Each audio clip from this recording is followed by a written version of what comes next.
2017 চনৰ আইনৰ সুবিধা লৈ আমি প্ৰাথমিক বিদ্যালয়ত 9895, মাধ্যমিক পৰ্যায়ত 5345 আৰু কলেজত আমি 1746 গৰাকী শিক্ষক শিক্ষয়িত্ৰী আৰু অধ্যাপক অধ্যাপিকাৰ চাকৰি আমি প্ৰাদেশিকৰণ কৰিছিলোঁ। অৰ্থাৎ 2011 চনৰ আইনৰ পৰৱৰ্তী সময়ত 57,057 গৰাকী শিক্ষক কৰ্মচাৰীৰ চাকৰি ৰাজ্য চৰকাৰে প্ৰাদেশিকৰণ কৰিবলৈ সক্ষম হৈছে। এইবাৰ এই আইনখনৰ তৃতীয় সংস্কৰণ আমি এটা লৈ আহিছোঁ আৰু যাক আমি 2025 চনৰ সংশোধনী আইন বুলি আমি অভিহিত কৰিছোঁ। 2011 চনত যেতিয়া আমি বিদ্যালয়সমূহ প্ৰাদেশিকৃত কৰিছিলোঁ, তেতিয়া আমি অসমৰ শিক্ষক সমাজক দুটা অনুৰোধ কৰিছিলোঁ যে এটা, আজিৰ পৰা প্ৰাদেশিকৰণৰ সমস্যাটো আমি সমাধান কৰিব বিচাৰিছোঁ, ইয়াক আপোনালোকে আৰু জটিল নকৰিব। দ্বিতীয়তে, 2006 চনৰ পিছত স্থাপন হোৱা শিক্ষানুষ্ঠানক আমি প্ৰাদেশিকৰণ নকৰোঁ। কিন্তু আমাৰ প্ৰত্যেকবাৰে আমাৰ লক্ষ্য আছিলে যে 2006 চনৰ আগত প্ৰতিষ্ঠা হোৱা শিক্ষানুষ্ঠানসমূহক আমি প্ৰাদেশিকৰণ কৰিব বিচাৰোঁ। আৰু আমি এইবাৰ 2025 চনৰ আইনত আমি এটা কথাই লিখিছোঁ যে আমাক কিবা এখন প্ৰমাণ দিয়ক চৰকাৰী দলিলেদি যে আপোনালোক 2006 চনৰ আগত বিদ্যালয়খন প্ৰতিষ্ঠা হৈছিল। যিসকলে যিকোনো এখন চৰকাৰী দলিল দিব পাৰিব, ইউনিভাৰ্চিটিৰ পাৰ্মিশ্যন, ইউনিভাৰ্চিটিৰ ৰিকগনাইজেশ্যন, পৰীক্ষাত বহা বা ইভেন কৰস্পণ্ডেঞ্চ, যে আমি DSCক আমি ৰিকগনাইজেশ্যনৰ কাৰণে লিখিছিলোঁ, ইউনিভাৰ্চিটিক লিখিছিলোঁ, আৰু সেই কৰস্পণ্ডেঞ্চৰ যদি চৰকাৰী উত্তৰ আছে, অৰ্থাৎ আমি বিবেচনা কৰিছোঁ, ইনস্পেকশ্যন কৰিছোঁ, যি ডকুমেণ্ট নহওক কিয়, আমি 2006 চনৰ আগৰ শিক্ষানুষ্ঠানসমূহ আমি প্ৰাদেশিকৃত কৰিব বিচাৰিছোঁ। ইয়াৰ পিছত এটা কথা আমি সকলোৱে সদায় মনত ৰখা উচিত যে আমাৰ কলেজসমূহত, ভেঞ্চাৰ কলেজসমূহত কিছুমান অবাঞ্ছিত ডিপাৰ্টমেণ্ট খোলা হয়। চৰকাৰী কলেজতে, কটন কলেজতে সেই ডিপাৰ্টমেণ্টটো নাথাকে, কিন্তু ভেঞ্চাৰ কলেজ স্কুলত সেই ডিপাৰ্টমেণ্টটো থাকে। ষ্টুডেণ্ট নাথাকে, ডিপাৰ্টমেণ্ট থাকে, আৰু এই ডিপাৰ্টমেণ্টবিলাক প্ৰয়োজনো নাই আজিৰ সময়ত। মই আজিও চাইকলজিটো বুজি নাপাওঁ যে এই ডিপাৰ্টমেণ্টবিলাক ভেঞ্চাৰ কলেজত কিয় খোলে। এফালে আমি কওঁ যে আমাৰ টকা নাই, পইচা নাই, দৰমহা দিব নোৱাৰোঁ, আনফালে আমি অবাঞ্ছিত ডিপাৰ্টমেণ্ট কিছুমান খোলোঁ। আৰু 11 চনতে আমি জনাৰ পিছতো যে প্ৰত্যেক ডিপাৰ্টমেণ্টত আমি 3জন বা 4জন প্ৰফেচাৰ ল'ম, মই আজিও বুজি নাপাওঁ যে অধ্যক্ষজনে 5জন, 6জন, 7জন কিয় নিযুক্তি দিয়ে। এই প্ৰক্ৰিয়াটোত এটা কথা স্পষ্টভাৱে বুজা যায় যে আমিও সমস্যাটো সমাধান কৰিব নোখোজো। এটা ড্ৰপ টিচাৰ এছ'চিয়েশ্যন হওক, এটা ফ'ৰ্থ টিচাৰ এছ'চিয়েশ্যন হওক, এটা ফিফ্থ টিচাৰ এছ'চিয়েশ্যন হওক, আৰু এই এছ'চিয়েশ্যনবিলাকৰ জৰিয়তে টকা সংগ্ৰহ কৰাৰ এটা সুচল পথ খুলি লোৱা যিটো ব্যৱস্থা, এই ব্যৱস্থাটো আমি কেতিয়াও প্ৰেৰণা দিব নোৱাৰোঁ। সেইকাৰণে আমাৰ কথা হ'ল যে যদি কটন কলেজৰ হিষ্ট্ৰী ডিপাৰ্টমেণ্টত 4জন প্ৰবক্তা আছে, ভেঞ্চাৰ কলেজত 6জন কেনেকে থাকিব পাৰে? এটলিষ্ট কটন কলেজতকৈতো আমি বেটাৰ নহয়।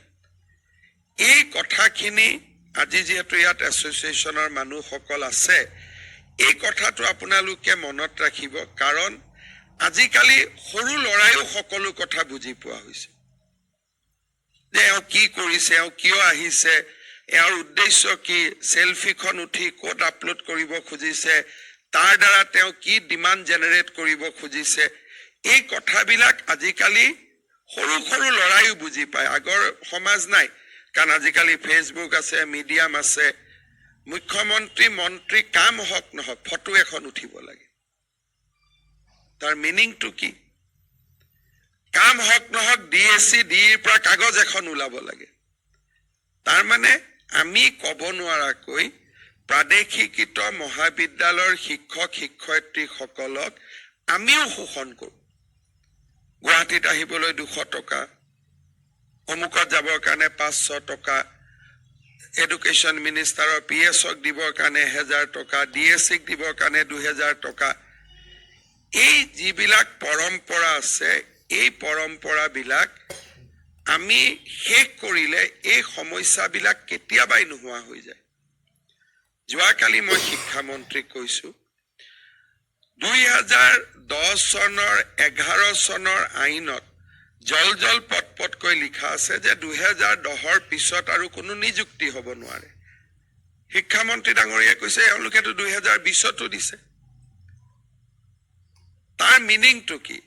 যে তাৰ মিনিংটো হ'ল যে আপোনালোকে কৰবাত নহয় কৰবাত সমস্যাটো সমাধান কৰিব নোখোজে।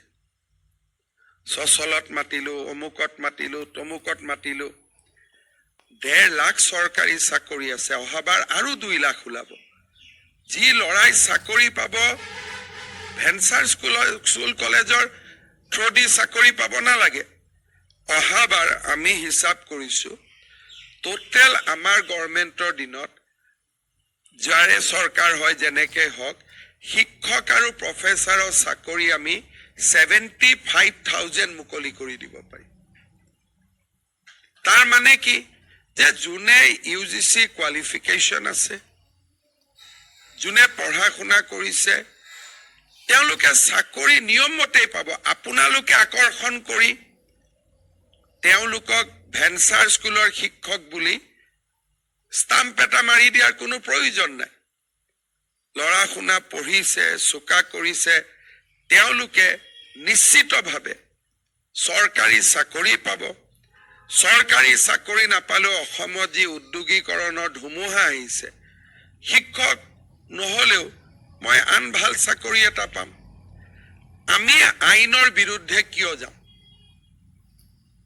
এতিয়া আপোনালোকে মোক কৈ আছে স্যাৰ 12টো খুলি দিয়ক, 13টো খুলি দিয়ক। মই খুলি দিলো, কিন্তু গ্যাৰেণ্টি কি 13টো খুলি দিয়াৰ পিছত আপোনালোকে 14-15টো খুলিব নকব? যদি মই 25টো খুলি দিওঁ, আপোনালোকে অহাকালি 26-27 কৰি ল'ব। আমি অসমত সমস্যাসমূহ সমাধান কৰিব লাগে, তাক আমি বঢ়াব নালাগে। তাৰ পিছত আপোনালোকে ক'ব স্যাৰ ইলেকশ্যনৰ আগত কৰি দিয়ক। আপোনালোকৰ ইলেকশ্যনৰ লগত কি সম্পৰ্ক? তাৰমানে আপোনালোকে ধৰি লৈ ইটো হাৰিবই, হাৰাৰ আগতে আমাৰ কামটো কৰি থৈ যাওক। অহাবাৰ অনুজ পেগুটো শিক্ষামন্ত্ৰী নাথাকেই, গতিকে তেওঁক বলিটো ইলেকশ্যনৰ আগতেই দি দিওঁ। এইবিলাক আমাৰ নতুন অসমৰ কথা নহয়। যেতিয়া মই প্ৰথম শিক্ষামন্ত্ৰী হৈছিলো, মোৰ আজিও মনত আছে, প্ৰথম দিনা মই যেতিয়া মিটিঙত গৈছিলো, জয় নাছিলে, জিন্দাবাদ মুৰ্দাবাদ দিছিলে শিক্ষকসকলে। মই ক'লো এইবোৰ আজিৰ পৰা নকৰিব। শিক্ষকৰ মৰ্যাদা লৈ থাকিব। পৰিৱৰ্তন হ'ল আজি, কিন্তু কিছুমান মানুহে চৰকাৰখনক ব্যতিব্যস্ত কৰি ৰাখিম বুলি এটা সংকল্প লৈ লয় যে আমি এনেকেই কৰি থাকিম। এই ব্যৱস্থাটো শেষ হ'ব লাগে।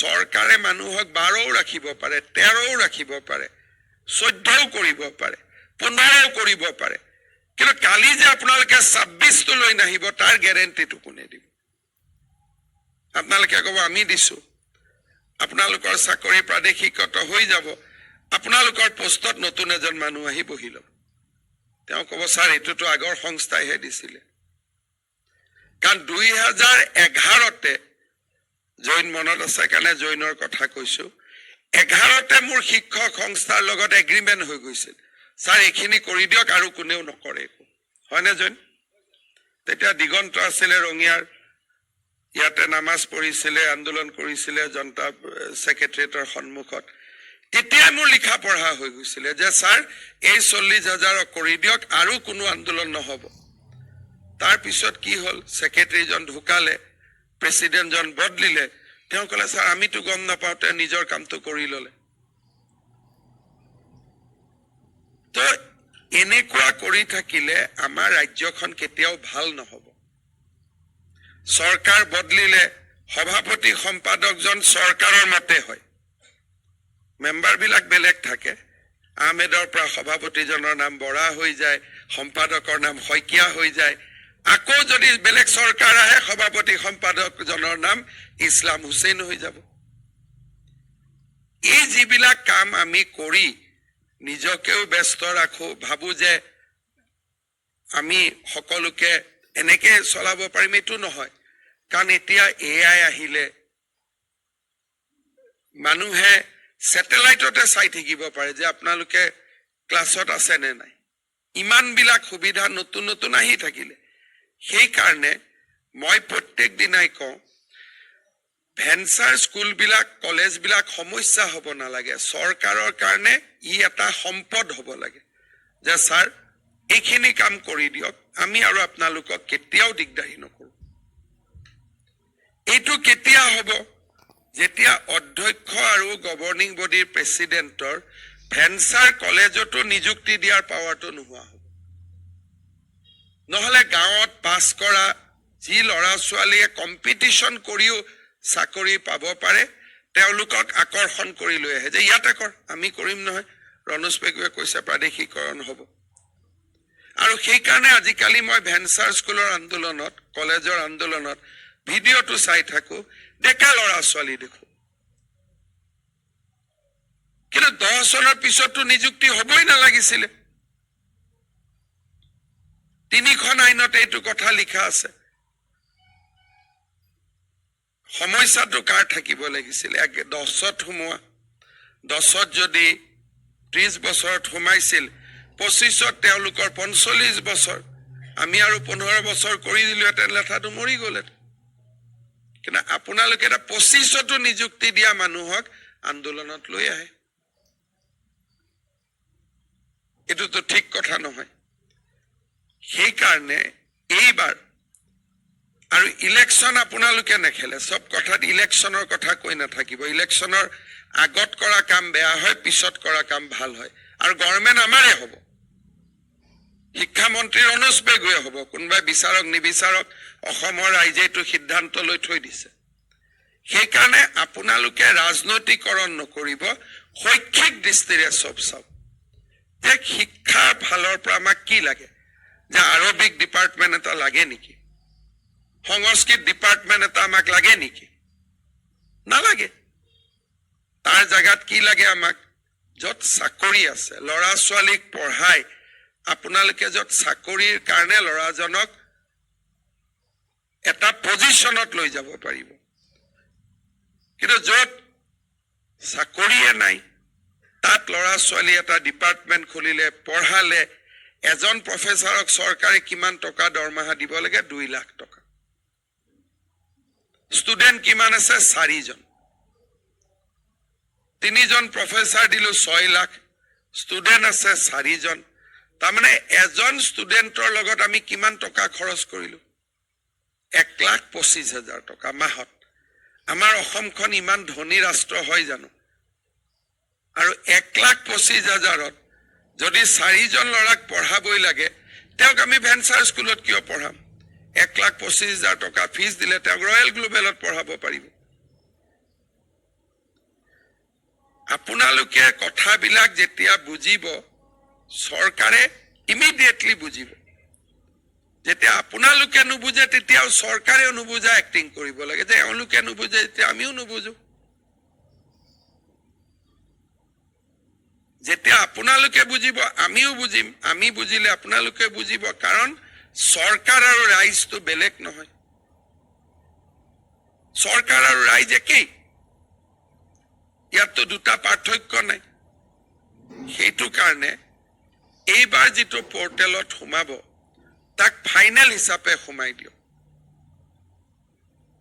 যে ইয়াৰ পিছত আৰু আমাৰ কোনো বাকি নাই আমি পৰ্টেলত সোমাইছো ঠিক আছে 6 চনৰ আগত কলেজ বলে স্যাৰ 10ৰ পিছতো অলপ 11-12 শিক্ষক সোমালে আমি পৰ্টেলত সুবিধা দিছো আপোনালোকে ফিল আপ কৰক কোনো আপত্তি নাই আমি চাই লওঁ 11ত ন আপোনালোকে কাক ললে 12ত ন কাক ললে 13ত ন কাক ললে 14ত ন কাক ললে 15ত ন কাক ললে আপোনালোকে সোমাওক আমি চাই লওঁ কি আছে কি নাই আমি গোটেইখিনি ডেটা এইবাৰ আমি ক্যাপচাৰ কৰিম আৰু ইয়াৰ পিছত আৰু নতুন যাতে আমি আৰু এটা কাহিনী আৰম্ভ কৰিব নোৱাৰো পৰ্টেলটোত কিবা অসুবিধা হ'ব শিক্ষা মন্ত্ৰীৰ লগত কথা পাতিব বলে এটো সোমাব পৰা নাই এটো দিব পৰা নাই আৰু আমি বহুত ফ্লেক্সিবল হৈ আছো যে 6ৰ আগৰ যিকোনো এখন প্ৰমাণ দিয়ক কনকাৰেন্স নালাগে পাৰমিশন নালাগে মাটিৰ কাগজ কেনি হলেও হল বলে 6ৰ আগত আপোনালোকৰ তাতে কোনোবা এজন ইনস্পেকশনত আহিছিল তাৰো পুৰণা ফটোখনে ৰিপৰ্টখনে দি দিয়ক হেতু আমি চাই লওঁ ইমানখিনি ফ্লেক্সিবল কোনো হ'ব নোৱাৰে আমি এক্সট্ৰিম ফ্লেক্সিবল হৈছো যে আপোনালোকে 6ৰ আগৰ প্ৰমাণ দিয়ক কিন্তু স্যাৰ 7ত হৈছিল 8ত হৈছিল সেই কথাটো নহব 6ৰ আগৰ যিকোনো প্ৰমাণ দিয়ক আৰু 10ৰ পিছতো যদি কোনোবা শিক্ষক কৰ্মচাৰী অধ্যাপক অধ্যাপিকা আপোনালোকে নিযুক্তি কৰিছে আপোনালোকে এপ্লাই কৰক তেওঁলোকৰ আমি মেট্ৰিকৰ সাৰ্টিফিকেট তেওঁলোকৰ আমি ডিগ্ৰী সাৰ্টিফিকেট বা তেওঁলোকৰ ব্যাকগ্ৰাউণ্ডটো আমি নিজৰ মতে আমি চেক কৰি ল'ব পাৰিম যে আসলতে তেওঁলোক 11 12 13ত আহিছে নে আজি প্ৰাদেশিকৰণ হ'ব বুলি এবছৰ আগতে আমি সময় লৈছো জেনুইন মানুহখিনি বিপদ হ'ব নালাগে কিন্তু জেনুইন মানুহখিনিৰ নামত ইনজেনুইন মানুহখিনি সোমাব নালাগে সেইকাৰণে আপোনালোকে ইয়াতে গোটেইখিনি ডাটা লৈ আপোনালোকে আবেদন কৰক যি আছে পৰ্টেলত আপোনালোকে লিখক আমি লাহে লাহে বহি আমি এই সমস্যাটো ওয়ান্স ফৰ অল আমি সমাধান কৰি দিব খুজিছো যাতে এই সমস্যাটোৱে অসমখনক সদায় কষ্ট দি নাথাকে আৰু মই আশা কৰো যে আপোনালোকে কথাখিনি বুজিব খুব ধুনিয়াকৈ নিজৰ কথাখিনি লিখিব আৰু এই কথাবিলাক আপোনালোকে লিখা তথ্যখিনি আমি পৰীক্ষা কৰি যোন সঁচা অৰ্থত প্ৰাদেশিকৃত হ'ব লাগে তাক আমি প্ৰাদেশিকৰণৰ ব্যৱস্থা কৰিম আৰু আপোনালোকে আপোনালোকৰ এছ'চিয়েশ্যনৰ মেম্বাৰ সকলোকো ক'ব ঘৰত বহি এইটো আপলোড কৰিব পাৰিব দিছপুৰত অহা যোৱা কৰি থাকিব নালাগে মিটিঙত গলে কোনো মেমৰেণ্ডাম দিয়াৰ প্ৰয়োজন নাই আমি আপোনালোকে কথা ক'ব পৰা আপোনালোকক আমি প্লেটফৰ্ম এটা কৰি দিছো যি ক'ব লাগে ইয়াতে কওক যাতে আমি গোটেই পৰিৱেশটো এটা গম পাওঁ যোৱাকালি অজন্তা নেওক ডাঙৰীয়ানীয়ে এটা যিটো তেওঁৰ বাজেট দিছে বহুত শিক্ষক শিক্ষয়িত্ৰী থাকিব কিবা বিভিন্ন কাৰণত তেওঁলোকৰ প্ৰাদেশিকৰণ নহয়গৈ হয় সাৰ্টিফিকেট নাই কোৱালিফিকেশন নাই ষ্টুডেন্ট নাই বিভিন্ন কাৰণে তেওঁলোক কেতিয়াও নাহিবগৈ আমি তেওঁলোকৰ কাৰণেও এবাৰ এটা নতুন স্কিম আনিছো নামটো দিছো গুৰু দক্ষিণা আমি তেওঁলোকক এটা ফাইনেন্সিয়েল পেকেজ দিম বলে তেওঁ আছিলে কিন্তু তেওঁৰ কোনো কাগজ নাই, কোনো প্ৰকাৰে তেওঁ আইনত সোমাব নোৱাৰে, তেওঁলোককো আমি এইবাৰ ফাইনেন্সিয়েল ছাপৰ্ট এটা দি তেওঁলোককো আমি ৰাস্তা এটা উলিয়াই দিব খুজিছো যে আপোনালোকে আৰ্থিক অনুদান এটা লওক আৰু আপোনালোকে নিজৰ জীৱনটো নতুনকৈ আৰম্ভ কৰক।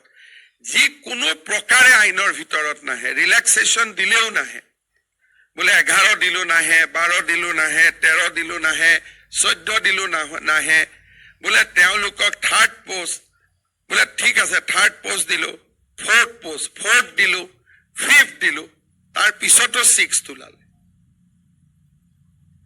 যিখিনি মানুহ কোনো প্ৰকাৰে আইনৰ ভিতৰত নাহে তেওঁলোকৰ কাৰণেও এইবাৰ আমি এটা স্কিম বাজেটত লিখিছো যে গুৰু দক্ষিণা আমি তেওঁলোকক এটা ওৱান টাইম ফাইনেন্সিয়েল এছিষ্টেন্স এটা দিম আৰু চৰকাৰৰ আন পদত এপ্লাই কৰিলে আমি তেওঁলোকক এটা প্ৰিফাৰেন্সিয়েল 5 নম্বৰ 4 নম্বৰ মাৰ্কিং এটাও দিম যাতে ল'ৰা ছোৱালীখিনি ওলাই আহি বেলেগ পদত আবেদন কৰিব পাৰে। মই ভাবো এনেকে আমি সকলোৱে লগ লাগি, অকল চৰকাৰ নহয়, চৰকাৰ ডিপাৰ্টমেণ্টৰ অফিচাৰখিনি, শিক্ষক শিক্ষয়িত্ৰী, আমি সকলোৱে মিলি এই ভেঞ্চাৰ স্কুলৰ সমস্যাটো চিৰ জীৱনৰ কাৰণে শেষ কৰিব লাগে। 60,000 টিচাৰ এপইণ্টমেণ্ট হৈছে, চৰকাৰে ইয়াতকৈ নোৱাৰি, তথাপিতো আমি শেষ এটেম্প এটা লৈছো যে যি আহে আহক, এইবাৰ আমি ইয়াক চেছ কৰিম। আৰু তাৰ পিছত আপোনালোকে আৰু এছ'চিয়েশ্যন কৰি নাথাকিব, এইটোৱে আপোনালোকৰো সমস্যাৰ সৃষ্টি কৰে।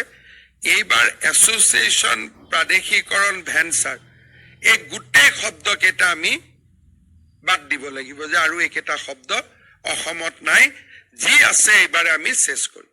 তাৰ পিছত কৰ্মচাৰী পৰিষদ আছে, প্ৰাথমিক শিক্ষক সন্মিলনী আছে, এইবিলাক কৰি থাকক, যি কৰ্মচাৰী এছ'চিয়েশ্যন আছে। কিন্তু এখন এখন পেজ ছপাই ললো, তাৰ পৰা কালেকশ্যন, এইবিলাকৰ ৰাস্তাবিলাকো আৰু আমি বন্ধ কৰি দিব লাগে। কাৰণ কোনো প্ৰেচিডেণ্ট ছেক্ৰেটাৰীটো নিজৰ খৰচত দিছপুৰত আহিবই নোৱাৰে। আজিকালি অহা যোৱা কৰোঁতেই ধেমাজিৰ পৰা কিমান টকা লাগে দাদা? অহা যোৱা কৰি হোটেলে 5,000 টকা লাগে। ভেঞ্চাৰ স্কুলৰ শিক্ষকেতো দিব নোৱাৰে, শিক্ষকজনোতো কোনোবা এছ'চিয়েশ্যনৰে মেম্বাৰ, তেওঁ আকৌ বেলেগৰ পৰা 50-100 লোৱা। এই কাৰবাৰবিলাক আমি জীৱনৰ কাৰণে বন্ধ কৰি দিব লাগে আৰু ফাইনেলি এই সমস্যাটো এইবাৰ আমি সমাধান কৰিব লাগে। মই ভাবো যে আপোনালোকে কথাখিনি বুজি পাইছে আৰু পলিটিক্সৰ পৰা দূৰত থাকি কৰক। ছাৰ ইলেকশ্যনৰ আগতে কৰক, অমুক আগত কৰক, কোনো ৰাজনীতি কৰা মানুহক ইলেকশ্যনৰ আগত কৰা শব্দটো নক'ব কোনো ক্ষেত্ৰতে। তেতিয়া মানুহজনে ৰাতি গৈ ভাবে তাৰমানে মই এবাৰ ইলেকশ্যনত হাৰিম, হয়নে নহয় কথাটো? পুতেক এটা যদি বাপেকৰ তাত গৈ, বাবা তই মৰাৰ আগতে উইলখন লিখি দে, বাপেকজনে কি ভাবিব যে ই বেটাই মোক মৰাৰ কাৰণে ৰখি আছে। আপোনালোকৰো কিছুমানে যেতিয়া মোক লগ কৰে তেতিয়া মই মাজে মাজে ৰাতি আহি চিন্তা কৰো, হাৰিমে নেকি ইলেকশ্যনটো। গতিকে এই শব্দবিলাক আছিল 11 চনৰ শব্দ। এই শব্দবিলাক আছিল এসময়ত, তেতিয়া ময়ো হাঁহিছিলো। সেইবিলাক আছিল 11-12 চনৰ শব্দ। মাজে মাজে ৰনোজ দাই মোক এইবিলাক শব্দ কম বুলি, এতিয়া শব্দ চলিয়ে আছে নেকি এতিয়াও? এইবিলাক শব্দটো আৰু 2025ৰ শব্দ নহয়। গতিকে একদম এই পৰ্টেলটোৰ সুবিধা লৈ এইবাৰ একদম সমাধান কৰক। যাৰ চাকৰি হ'ব চাকৰি, যাৰ চাকৰি নহয় তাক এটা ফাইনেন্সিয়েল এছিষ্টেন্স দি আমি সদায় কাৰণে ইছ্যুটো শেষ কৰিব।